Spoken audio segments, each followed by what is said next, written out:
de l'Évangile de Jésus-Christ selon saint Jean.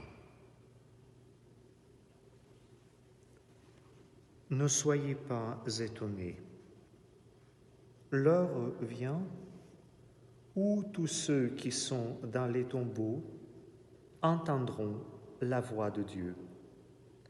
Alors, ceux qui ont fait le bien sortiront pour ressusciter et vivre. Ceux qui ont fait le mal pour ressusciter et être jugés. Chers frères et sœurs, en ce mercredi de 4e semaine du Carême, l'Évangile nous invite à méditer la destinée de notre vie. Chacun et chacune d'entre nous, nous sommes appelés à la résurrection, au relèvement. Et cette réalité de la résurrection ou de relèvement, c'est-à-dire de se tenir debout dans notre vie, dès maintenant et pour l'éternité, cette réalité est liée à l'écoute de la voix du Seigneur. Alors, chacun et chacune d'entre nous, nous sommes invités à prêter notre oreille intérieure à la voix de Dieu. Et cette écoute peut nous conduire aux découvertes. Premièrement, nous pouvons découvrir que nous sommes invités à vivre. Ça, c'est la première chose, vivre dans la plénitude. Et la deuxième réalité, ce que l'Évangile nous dit, ceux qui font le mal ressusciteront pour être jugés, c'est-à-dire que Dieu, par sa grâce, trouvera le moyen de nous rétablir dans la justesse de notre être.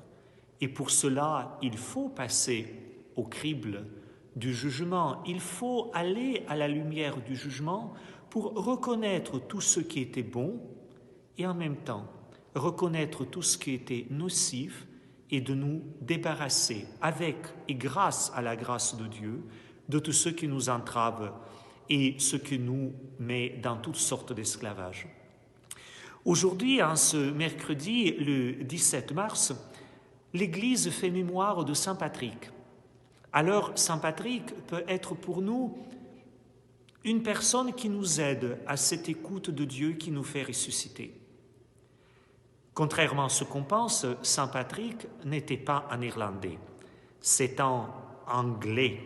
Et il était en esclavage chez les Irlandais, comme quoi l'histoire joue souvent des tours qu'on ne pense pas. Et Patrick, donc, s'est libéré. Il s'enfuit de son esclavage, mais au lieu de mépriser ses oppresseurs, il va décider de leur porter la bonne nouvelle. Et donc, Saint Patrick nous apprend que dans l'écoute du voix du Seigneur, ce n'est pas la voie de la fuite qu'il faut privilégier, mais la voie de la rencontre fraternelle, même si cette rencontre peut être difficile. Mais pour cela, Saint Patrick disait toujours une prière. Que Christ soit en avant de moi, que Christ soit en arrière de moi, que Christ soit à ma droite, que Christ soit à ma gauche, que Christ soit au-dessus de moi, que Christ soit au-dessous de moi, c'est-à-dire que Jésus-Christ soit mon tout. Alors, donnons à Jésus-Christ le temps, donnons à Jésus-Christ du temps cette semaine, et bonne semaine à toutes et à tous.